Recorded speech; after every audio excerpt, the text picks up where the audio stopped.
I just completed the most amazing, inspirational, informative podcast of the 4th of July, Independence Reimagined. And I can't wait to share it with you, along with the resources that will move us from all of the constructed, construed beliefs we had about our country, ourselves, and the lives we lead here, and the way we want to envision it and want to see it, and the road to get there. You will be watching me on Substack in real time as I deconstruct based on some of the conversation today. I hope you will join, subscribe, and share with everybody you know. Justice AI is a Chat GPT 4.0 add-on created by Christian Ortiz that will change the way you learn, speak, and move to impact and influence policy, procedures, and personnel in your businesses, in your workplaces, in your home, in your community.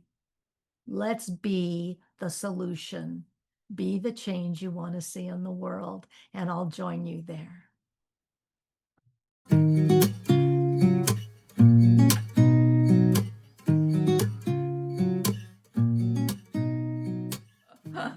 So Oh, today we have Christian Ortiz with us, and there's been a lot of evolution, revolution since the last time you were a guest on One Voice Evolving. And so, Christian, I'm going to kind of let you lead off by bringing us up to speed. And this is a 4th of July recording that I'm going to release as a special edition this week on my birthday, July 9. So in 5 days. So my team is standing by because I feel like it's just too important, and just especially now with just what happened in our U.S. Congress yesterday. I think we all are experiencing um, a resilience of the pullback before the release of energy to come. And I would just want you to, I want to hear from you. I reached out to you when I thought you were in Colorado and found out you have relocated. So tell us as much as you'd like. absolutely. Well, first, thank you so much for having me again. And it's great to be here. And hello, everyone who's listening. Yep. So my name is Christian Ortiz. I am an Afro-Indigenous decolonial technologist and social scientist. It's a mouthful. I go by he, they pronouns, so either he, him, or they, them.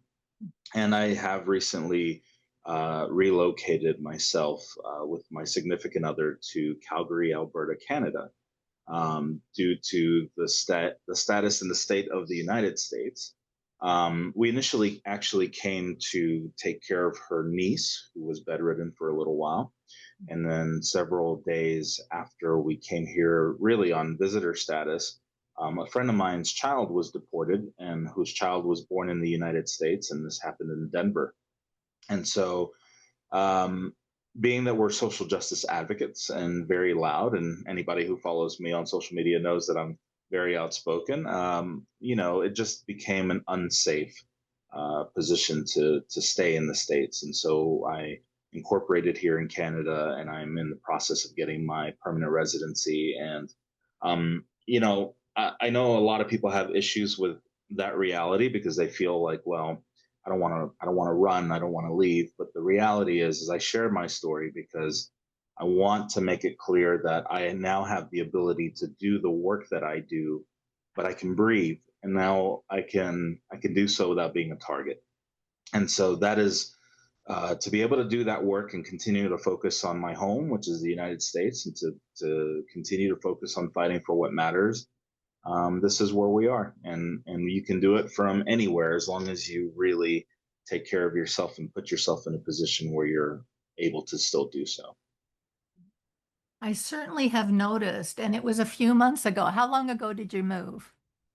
This was late April.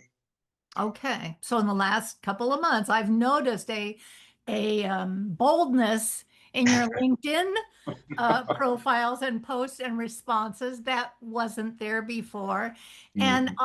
I still am in the States and I'm gradually becoming bolder because silence does not serve us.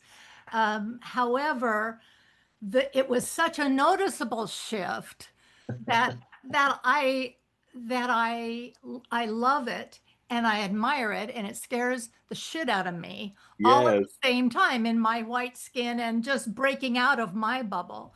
So as you're sharing with us today, whatever, we're Resilience Reimagined is our season 3 profile, but today Independence Reimagined is what I think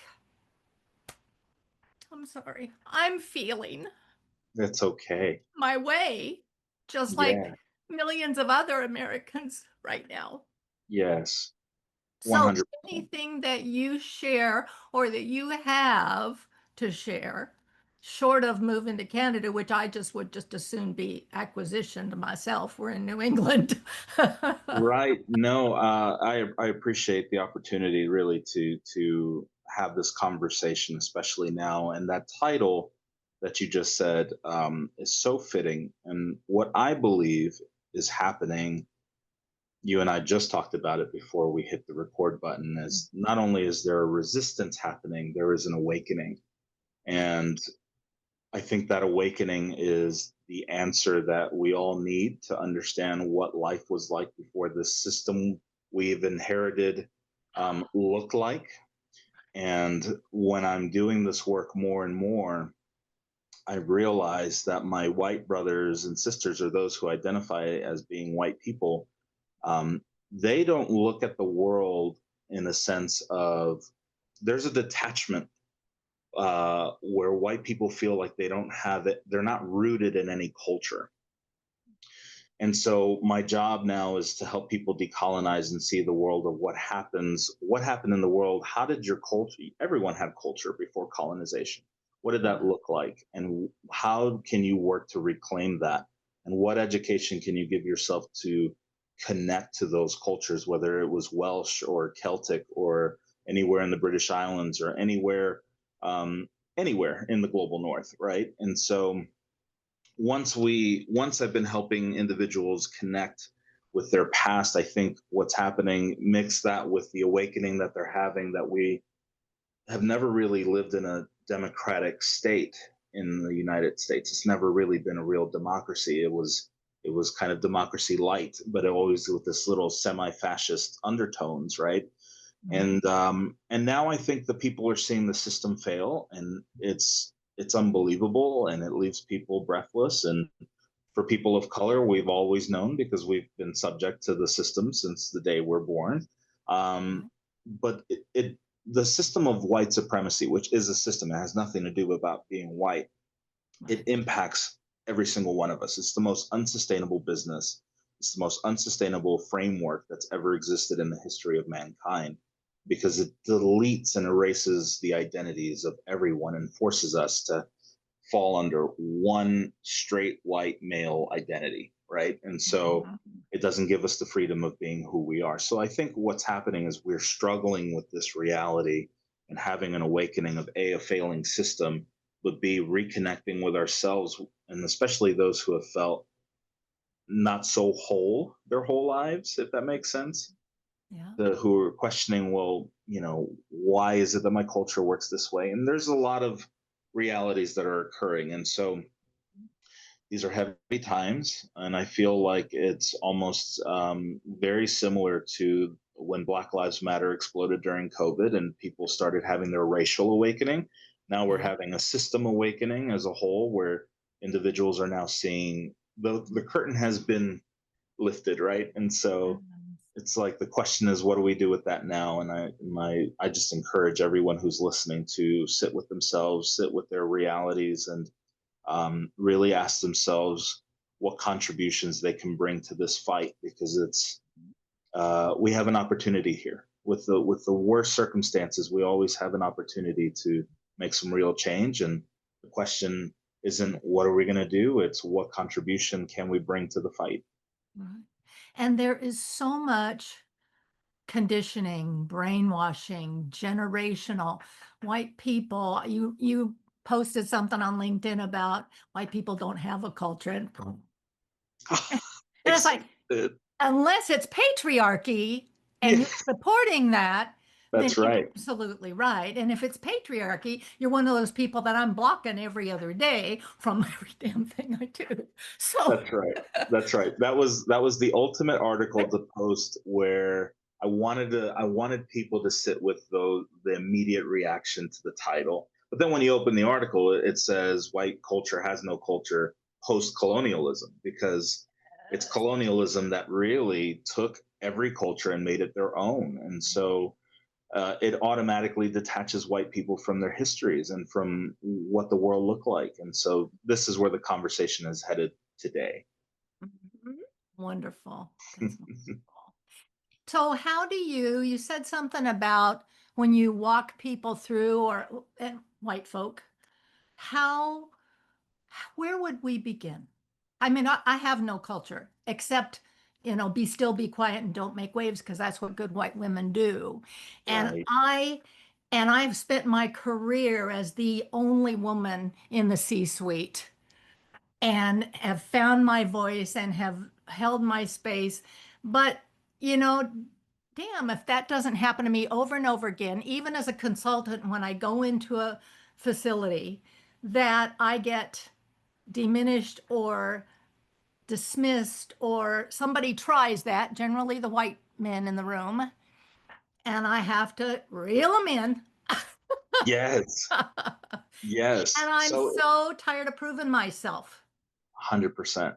And it looks different for everyone, right? Because not everybody's circumstances are clearly the same. Not everybody is a coach who has an opportunity.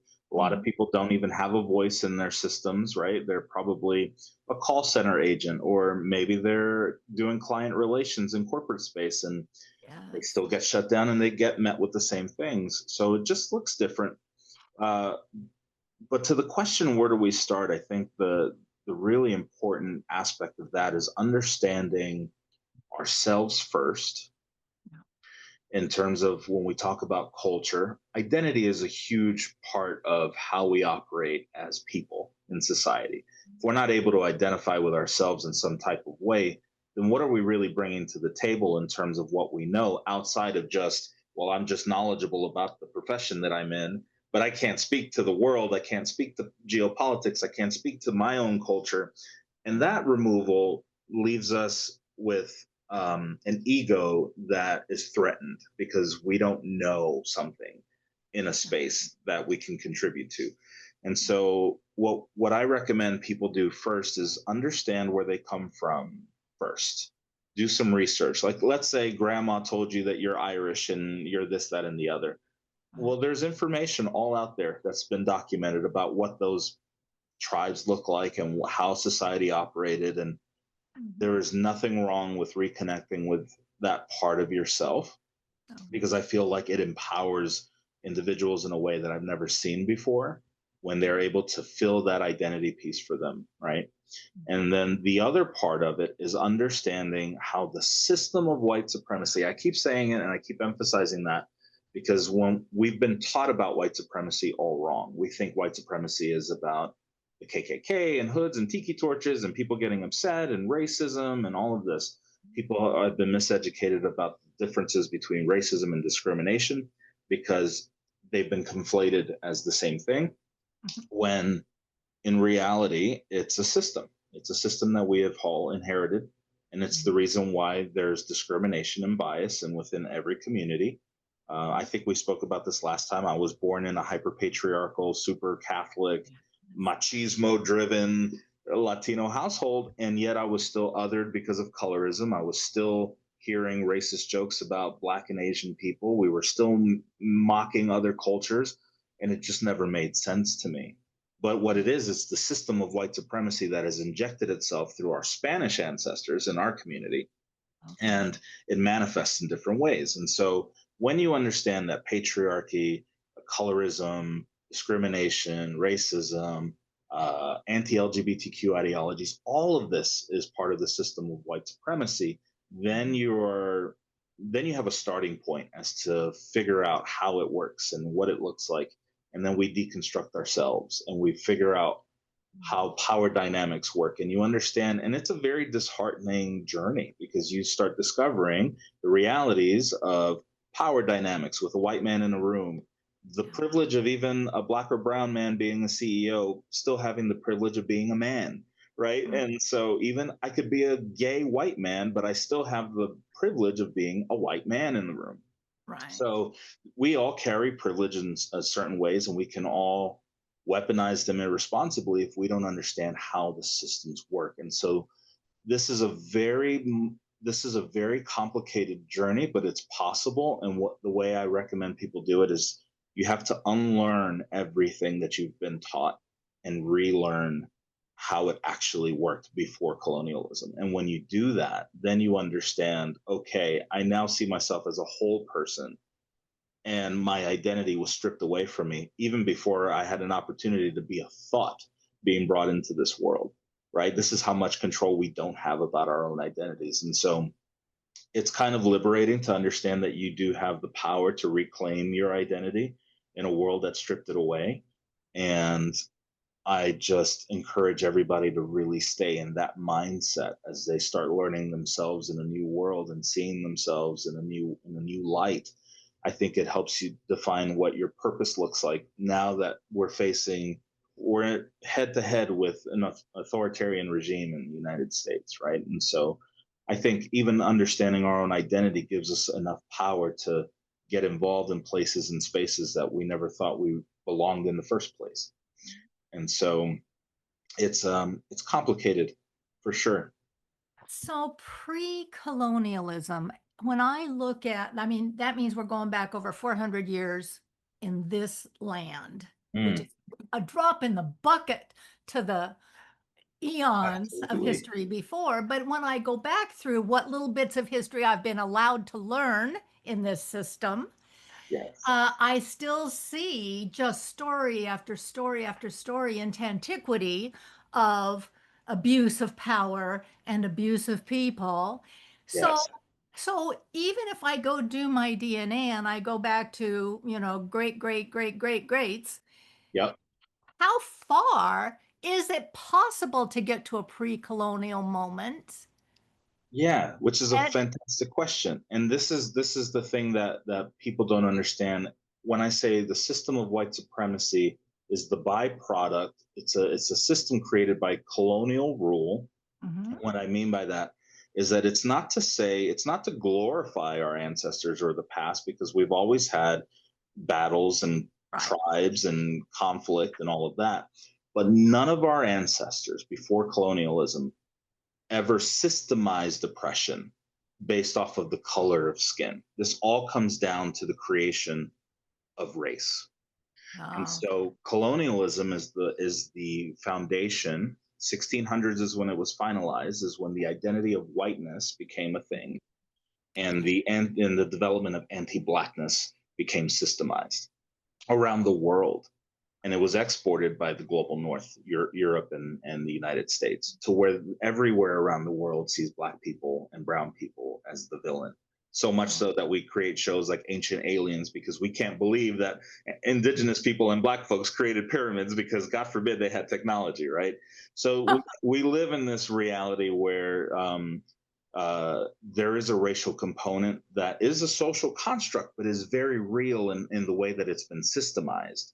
And so if we look at our ancestors, we can know for sure, historical fact, that none of them ever had a caste system based off of the color of skin, nor did they ever construct a system that demonized people based off of their skin color. And Got it. so that's the major difference. It's not, again, to glorify the past, but it's to understand the system that we work in. Because even in those ancient uh, ancestral families that we had, we still had two spirit people. We had people who, gender wasn't a thing. Right. Patriarchy wasn't a thing. It was very matriarchal in many, many societies. Patriarchy kind of manifested in certain ways, but it's Mhm. nothing the way it looks like today. And so This is the unlearning that we have to do because, you know, most of our history, if not all of our history, especially in the West, has been whitewashed to believe that it's only been the way of colonization. They don't Mhm. tell you how they erased everything across the board, how they not only colonized lands, but they colonized minds and sexuality and the way we were free to be who we were and live how we were, and how we did medicine, and how we already knew about astrology and math, and even biology through a cellular level. Indigenous had words for that. So a lot of it is stuff that we've already known. It's been rebranded, and so it's a very dangerous Yeah. ideology, to be honest. It's very much deconstructing.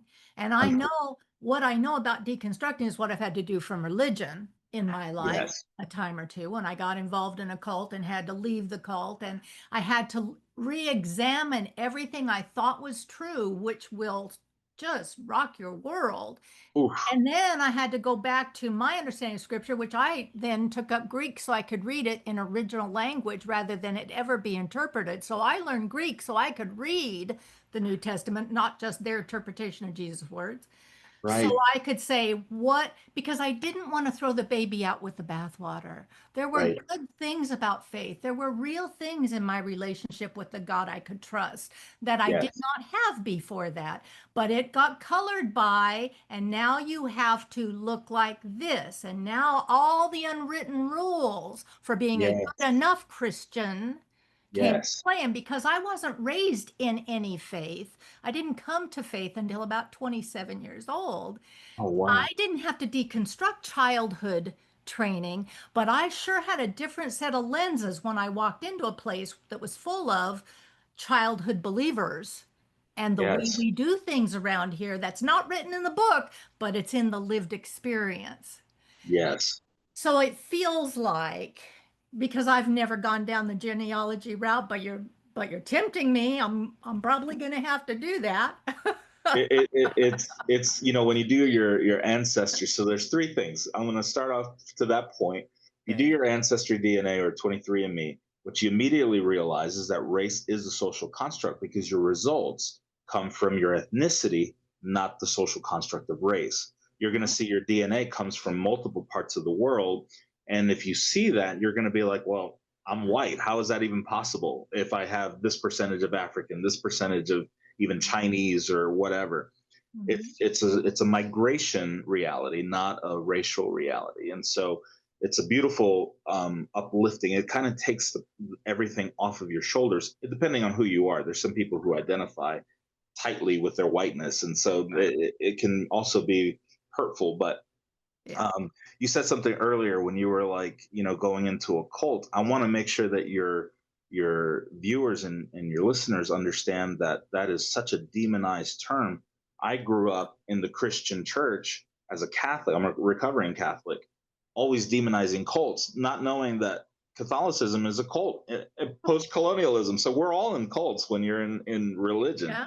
and Yeah. so that deconstruction was brutal for me too. I grew up in it, in a Latino household, over Christianized household, where, you know, if you sinned you'd go to hell, and you get all of these things. And so, but to your point, the second point I wanted to make to what you just said as well is that there is a reality and a beauty that you get um, from religion in the spiritual sense, is that it does connect you into spirituality. I'm very spiritual now. And I don't think that would be quite possible if it wasn't for my time in the church, to understand a higher being and to understand a more moral cause of how we see the light and how we operate as people. So I think it's beneficial. But what that really speaks to is the power of what spirituality was and how it was weaponized by the church, the Spanish, the Italians, and how they use Christianity to build those boxes to put people in. You have to be straight. Whiteness is supreme. Jesus is white. The angels are white, right? And so it's all of it. It's how they cleansed indigenous people. You know, in order to be saved you have to be Christian. If not, we're Mhm. going to slaughter you. We're going to, you know. So it was all of the things. And so deconstructing is so necessary. I think, Mhm. for every single one of us to understand what that looks like. And it takes a lot of courage. Right. Takes a lot of courage daily because you have to be brave to ask those questions, and you have to be brave to Mhm. go through with the entire process of learning and unlearning. And Well, and if you don't deconstruct, you're left with the DNA of all the trauma of the generations in your body, yes, and the inner fight between that and the spiritual foundations of who you really are at yes, war, that war within yourself, which is the whole point of any faith journey I've been on, is to break through that veil and find unity in your soul to move yes. forward. We absolutely carry our ancestors' Mhm. emotions and feelings with us Mhm. day in and day out, right? And it leaves us with a sense of confusion. Mix that with the conditioning of the system. How Right. are you supposed to have a balanced nervous system when you have no idea how to even navigate your own existence? And Mhm. so that is the beauty and the gift of deconstructing, is you are becoming one with the idea of who you are, where you came from, why you operate the way you do, the Mhm. contributions that you make to the world, what you're capable of.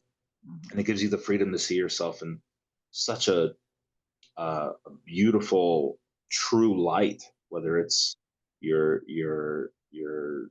connection to your ethnicity, connection to your ancestors, connection to your sexuality. It also carries all the underlying realities of what leads to depression, and especially with white men who have to keep up with the Joneses and the white supremacist system, and their ego has they have to come in, they have to know everything. I mean, it leads to so much, and it's very liberating. It's such a liberating framework that everybody should adopt at one point or another.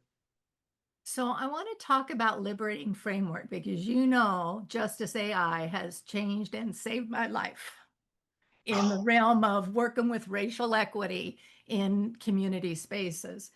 And Thank you for that. and I have watched I have watched Justice AI grow. Yes. I have watched you grow, and I know that the work I'm doing, I started this a year ago or a little over a year ago, and I've changed so much from doing these podcasts with people like you. Hmm. But I know that the work you did to establish Justice AI, and I want you to, of course, tell our audience again why it's important. How did it change you? Because you are bolder and braver than I've ever seen you be. Thank you. Yeah, and that is so true and so valid. So, for your listeners who don't know, if for those of you who use ChatGPT, Yes. I'll give the context from the start. I was invited to do beta testing for ChatGPT 3.5 before it was released to the public in mass scale. Mm. And as a social justice advocate, and as a social scientist and decolonial social scientist, I spoke to it to see if it understood my lived experience as a brown man. I even tried to see if it understood intersectionality, like perhaps if I was an African American woman who was neurodivergent and also physically disabled. And it just missed the mark in so many ways. And I could tell that the bias was in almost every output. And I immediately knew that this was a problem. First, I understood that ChatGPT and AI and these language models were going to be what Google was in the 90s when we first got to do our first search engine, and we had our mind blown. Half of us thought that this was going to be a fad, others understood that this was going to change the world forever. Mhm. I was in the space where I knew it was going to change the world forever. But because of the biases, I also knew that it was automating discrimination faster than ever before because of the bias data sets that were in it. I Mhm. understood immediately what was going on because it's pulling from Western knowledge and colonial Western knowledge. And so this is the stem of our where our biases come from. And so immediately I asked myself, well, how do I build one that doesn't do this? Is that even possible? And what does that look like to build a GPT of my own that can solve the bias problem? Mhm. And so I collaborated with over 560 decolonial experts who have been in the world of DEI in their fields from around the world since before DEI was even a conversation, right? So thank the universe for LinkedIn, because It didn't take me long to type in a few keywords and find out who the leaders of this conversation were. And we had Dr. Joy Balamwini, and we've had many Timet Gubru, and we had people here in the global north, but there were also people in Central and South America that never had the limelight. There were people in Asia. There were people in Latin America. I mean, everywhere. In Africa, of course. And so my goal was to collaborate with all of them, just to let them know that I was building this system and if they wanted to contribute. And every single one of them said yes. Every single one of them said that they didn't want to be listed as an author because they didn't want the smoke, and they knew that this was going to be Uh-huh. this was going to challenge a lot of people's comfort. But if you ask my AI, Justice AI, to cite sources, it'll tell you where all of these came from. It'll cite their books and the people. Mhm. And so each of these individuals, 560 individuals who were the initial people who they contributed all of their knowledge, from their books to their PDFs to their articles that they wrote, links, everything, over 30 years of this knowledge that they've been writing on. So we're talking about over 16,000 collective years of individuals and their knowledge based off of their ethnicities, their sexualities, their neurodivergence, their understanding of how the world worked before colonialism, all now became the largest decolonial data set that I was sitting on. And that's what programs my Justice AI GPT. So I built it on OpenAI's ChatGPT on purpose because they have the largest data set, meaning that they have the largest bias data set as well. It's very Eurocentric, it's very problematic. And so what my data set does is it collects and uses all of the data that OpenAI has been trained on, and it decolonizes it in real time. So See. it deconstructs everything that you've ever learned. And if you question it and if you still struggle with what it's telling you, you can push back and say, well, this is made up or this is bogus. And she'll gently, as you know, Kim, she'll gently correct you, or maybe not so gently, but Yeah. she will tell you exactly where these things came from and why they're problematic. And that's the root of her knowledge base. And that's how she operates. Okay. Well, she gets me. And Yeah, and by the time you've worked with her for a little while, she knows when to hit me hard and when to use kid gloves. And it's like, dang, I know she's not a therapist, but she's saving me a bundle these days. I'm telling you, she is my decolonial therapist, especially if you're trying to Absolutely. deconstruct. I have so many users who message me on the daily and they were like, I know you hear this, but this is blowing my mind. Here's a conversation I had. And that happens Yeah. almost every day, where people are just mind blown about what they're learning about themselves and what they're learning about the past and how the system works and about their idea of whiteness and how it's all just been just this big manufactured lie that we've all inherited. And it's Wow. really changing the world user Yeah. by user. It's So incredible. over the last couple of months, particularly as I've gone in and done, because I've expanded my use of J, and as I've gone in, I've noticed that when I just ask any question, it has become a much she has a lot more about decolonization to say than she ever did before. And sometimes I have to pull her back to Yes, say, give me that without decolonization in the language. I want the concept, but that yes, I don't want to have to explain to my readers what decolonization means because it's like a brand new word to white folk. it is. Okay. It is for sure, and it gives you that freedom, right? She's programmed to. It's like it's the tool that everybody who taught critical race theory wish they had, right? Where it's using their terminology, their science, and a lot of people think that decoloniality is a bias in itself. Well, it's a bias against white people. It's not a bias. It's actually a social science framework that truly exists. That is just pulling the curtain back and helping you understand the full picture. And Mhm. so it has been, we update it weekly, me and a couple of Okay. other experts. So we have to constantly test it. We have to constantly see where it's missing the mark and where OpenAI's colonial data set still overpowers so much, right? Mhm. It's so colonized in the data set that I sometimes still have to tell Jai, decolonizes through a diversity, equity, inclusion, belonging, and accessibility intersectional lens that decenters the system of whiteness for it to give me the whole picture. And so it just speaks to what the challenge really is how we're actually, how much bias lives within all of our knowledge that we've been conditioned to believe. And so, yeah, but thank you for sharing your experience with that because we work very hard. Now I'm using it to amplify my. You asked me earlier, what has it done for me? Yeah. It helped me understand myself in ways that I never, even since after we've spoken, I Yeah. used it to decolonize and deconstruct my sexual identity as a man in the system, which is where the they them came from, because I understood now based off of my conversations with it, or with Jai, with her, is that I am demi-sapiosexual. So very much operate through emotional, I'm sexually attracted to individuals, especially my partner, because of the emotional connection, versus, and then attracted to her intelligence. And these are the main factors that actually help me operate through that lens. And so, which is also a form of queerness that, God forbid, and most men would be shying away from, and they'd be like, "Oh, I'm not queer, blah blah blah. I'm just different, right?"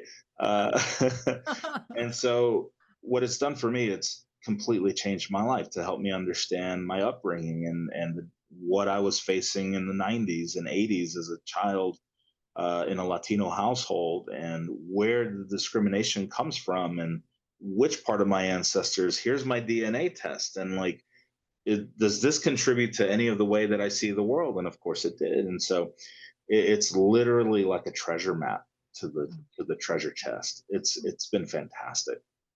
And it gives you opportunity then to look at this new set of facts and make new decisions to go forward. That's When you right. know more, when you know better, you do better. 100. That's it. And that is the ultimate framework, right? That is the ultimate purpose of the tool. When you know better, you do better. And it gives you that choice to do better because now you understand the why. And to me, there's no better gift that I can gift anybody than that. Now, I know you're new in the transition between countries, but I would really love to hear about any deconstruction you had to do and any aha moments of the difference between our devolving culture and Canada's emerging one. It's very interesting. They have done a lot of work to decolonize, and you hear these words when you go to major events. You hear the mayor, the premier. They do indigenous acknowledgments before every event.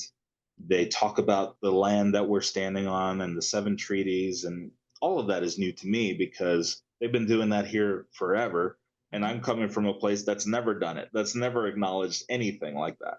So that alone was just different. But then you see racism and discrimination happening, um, in the shadows, like you would anywhere else, right? Nobody knows how to actually do the work properly. So, Mhm.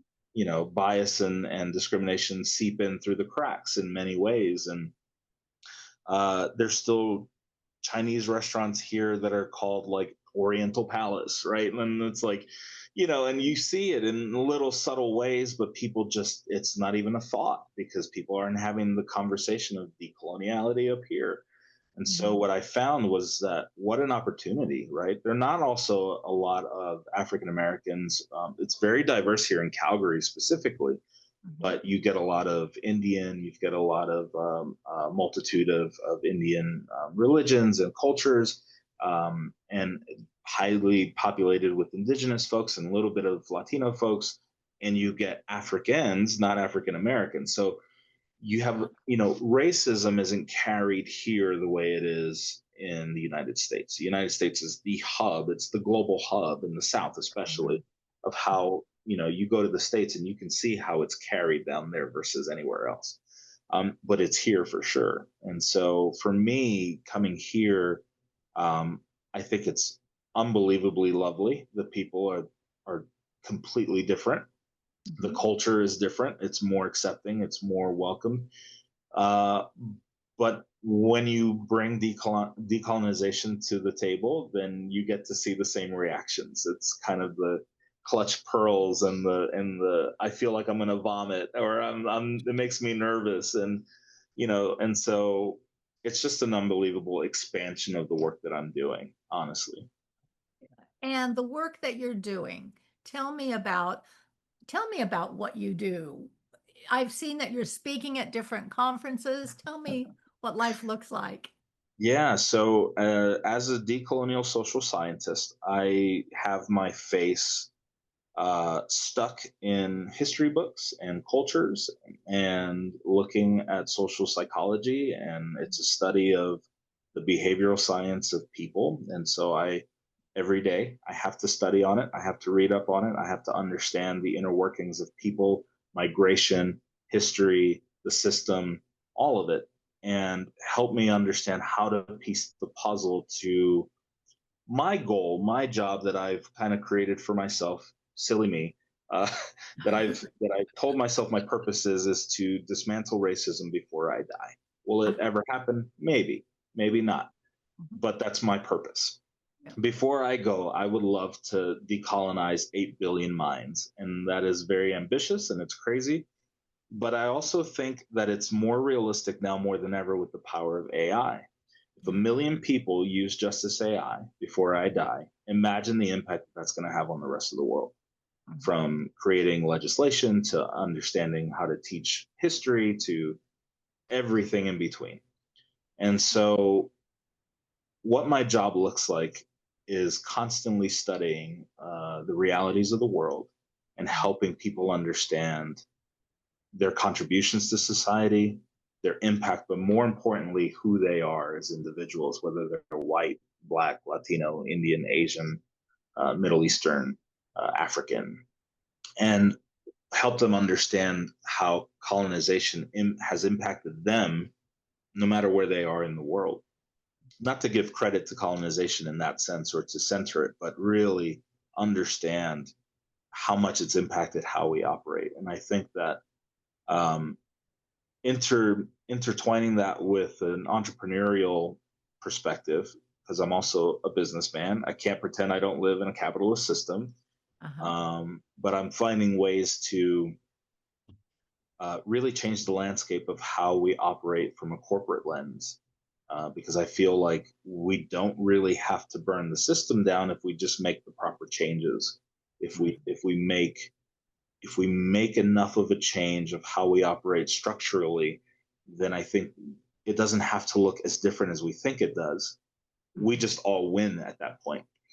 And Mhm. so this is where I'm at today. And that could change probably in a couple of weeks. It could change probably never. But I think that this is what makes the most sense with the work that I do.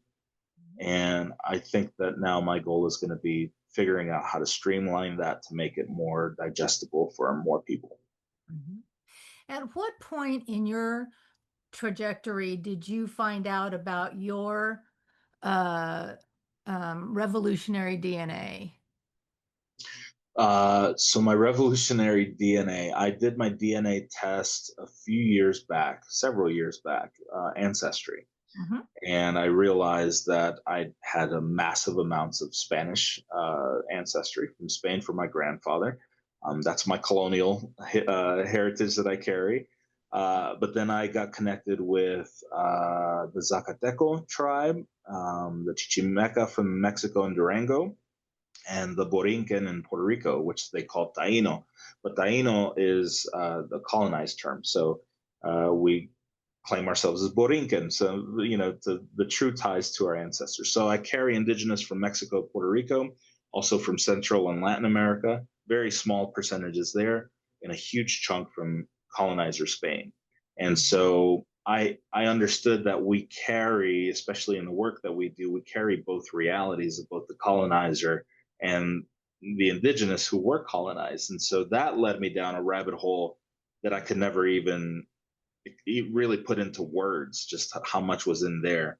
And then last year, Ancestry connected me directly to Pancho Villa. And so, who was a Mexican revolutionary who was fighting the crown and he was the man. He was just a badass, right? And so I grew up learning about Pancho Villa from a whitewashed lens where it kind of demonized him as a person. But then the more you decolonize that story and And I worked with Jai to figure out the history and the books I needed to read on him. Uh, and of course, Jai was just like, well, this makes all the sense that you're doing what you're doing. You're fighting a revolution, but this time not with guns, but with code. And it was just unbelievable uh, lens to look at my purpose through what I carry through my ancestors. And it also explained a lot about how I am and how I work, and my dad especially. And it's been incredible. It's been an incredible discovery for myself in that realm. And this is why I can speak from experience when I tell people get connected with your past, because it will make all the more sense in how you operate today. Like if you ever find yourself asking questions like, why is it that I do this? Why is it that I'm this way? The answer's in there. And it's probably because of what you carry based off of your ancestors. There's a knowing, right? As an indigenous uh, up and coming elder, as I like to imagine myself being, I can tell people that there is a remembrance in this work, and there is a knowing that you have in your system. Your system is telling you things, and it's that pushback that you fight back, the cognitive, the implicit bias, and the implicit conditioning that we struggle with. Our body knows what's real and what's not, and we have to listen to ourselves. That gut feeling usually holds the truth about what's happening. It just allows it, we just have to sit with it, and we have to sit with ourselves and really do the research and find the answers that way. And when you get a truth like that and your whole body goes, "Oh, that makes so much sense." It's like it's like finding out that, that there was some skeleton in the closet and you never understood why your parents fought every July 4th until you find out that there was some wicked affair, and then it's like, "Oh, well, of course." Of course, it makes all the sense And now. that's what it feels like when I watch you. I It's have a just 100% one that. other question. We're going to have to wrap up soon, but I'm Sure. so curious about this. Is no small undertaking. I've moved across country twice in my life, and Yes. it's a major undertaking, especially now that I know that the Southwest is different than the Northwest, is different than the Northeast, that's way different from the South. Okay. 100%. So I've learned some things. But to move to another country, which, people immigrate into and through here all the time, not me, of course. Um, what was the unexpected? Because every time I've left a situation, whether it was by move or by death or by divorce, there's always there's always a blind side. There's always what I call collateral damage, something I didn't see coming in my fairy tale vision of what this move was going to entail, or what the fallout was going to be, that I had the landing zone changed from what I thought it was going to be, and I had to navigate it on the fly. Yeah, that's a really fantastic question. What I didn't realize was how conservative Calgary was. Calgary is what they call the Really? Texas of the South, Texas of Canada.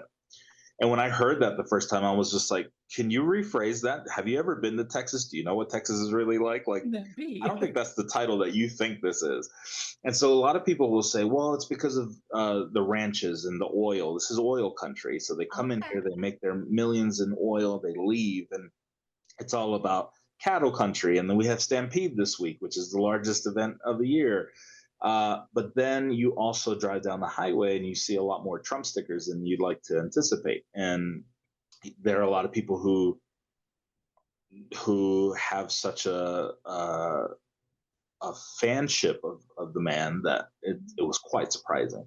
Our premier, who is basically like the governor of Calgary, is super Trumpy, but our mayor is super progressive. And so there's this really interesting tit for tat goat that goes on here, and I'm just staying in my lane. But what it taught me was that I immediately had to, kind of to your point, I think the reason you didn't see a lot of my audaciousness online was because I, I had to play it safe. I was trying to figure out. I got some weird email that was supposedly from the government of the United States saying that my social media was flagged, and so I had to figure that out. I obviously had to navigate a lot of truths, getting used to who my audience was in Calgary, what's happening in the States. There's a lot to juggle. But when I realized that this was more conservative than not, then like anything, I had to say, okay, now I need to be louder than I've ever have before because I don't want anybody to mistake me as safe if they're coming at me with oppressive ideologies to make sure that I'm going to be one of the good ones. We're not doing that. Right. So whether you can believe what you want to believe, but don't come to me with that garbage, right? So on social media, I make sure I'm extra loud to make sure that this is the work that I do. Yeah. I'm okay making you uncomfortable. I'm not a safe space for you. If you are going to try to convince me or coax me about seeing the world in a discriminatory light, I'm not the one. And so now I'm in this confident zone again where I can go back and being outspoken and fighting the good fight. Without having to worry about them deporting you on an any given Tuesday because of the 100%. color of your skin. 100%. Yeah, Yeah, I'm not a target here. So there you go. it's okay. That's valuable. So if people want to get Justice AI, how do they do that? If they want to have you speak at a conference, how do they do that? Where do we find you these days? Absolutely. And I appreciate that so much. So right now you can find me on LinkedIn. It's kind of been my new home because I can educate as many as I can through my content. LinkedIn, Christian Ortiz. I'm also, they've been calling me Zacateco because I come from the Zacateco people. So it's ZACA. Instead of TECO, they say TECHO because I'm in tech. Heck. So Zacateco, which is I was like, I'll absolutely adopt that quickly. So Zacateco, you can find me just about anywhere if you type it in. Christian Ortiz, Zacateco. And you can get Justice AI at justiceai.co. And for your listeners, if they tell me that they found me through you, I'll give them a discount. Awesome. Awesome. Now, what I did learn is that I had that Justice AI is an add-on to Chat GPT 4.0. Yes. So you have to have ChatGPT. Now, if you wanted me to build you one on any other one, like a Claude or Google Gemini or Microsoft Copilot, I can do that too. It's just going to cost you a little bit extra, Right. but I can build it anywhere. Mm-hmm. Oh, lovely. Okay, great. All right. Any parting thoughts, Christian? So if we're going to say independence reimagined, I love that. yeah. Well, this on this Independence Day, when it used to be all wave the flags and country pride and all the things, and for some people it still is. For me, it is a mixed bag of tricks I today. know. I think if we can reimagine what independence looks like, we have to reimagine it through the lens of emancipation for all of us. Yeah. I think this awakening that we've had is our sign. I think it is our green light to emancipate ourselves from the system that we thought we inherited, and it gives us the power to create something that we've never seen before. Mhm. And so I'm going to look at it as an opportunity to empower everyone to now have a voice, to now have a path, to now have a purpose. I use this word a lot, Kim, collective liberation. And I think that that is always true. I think we have to collectively liberate ourselves as a people and get back to the indigenous reality of communal living and being one community versus uh, what we are today, Yeah. to put it lightly. Okay. Christian, thank you so much for your time. I've enjoyed, as always, your presence. Been my pleasure. Thank you for having me.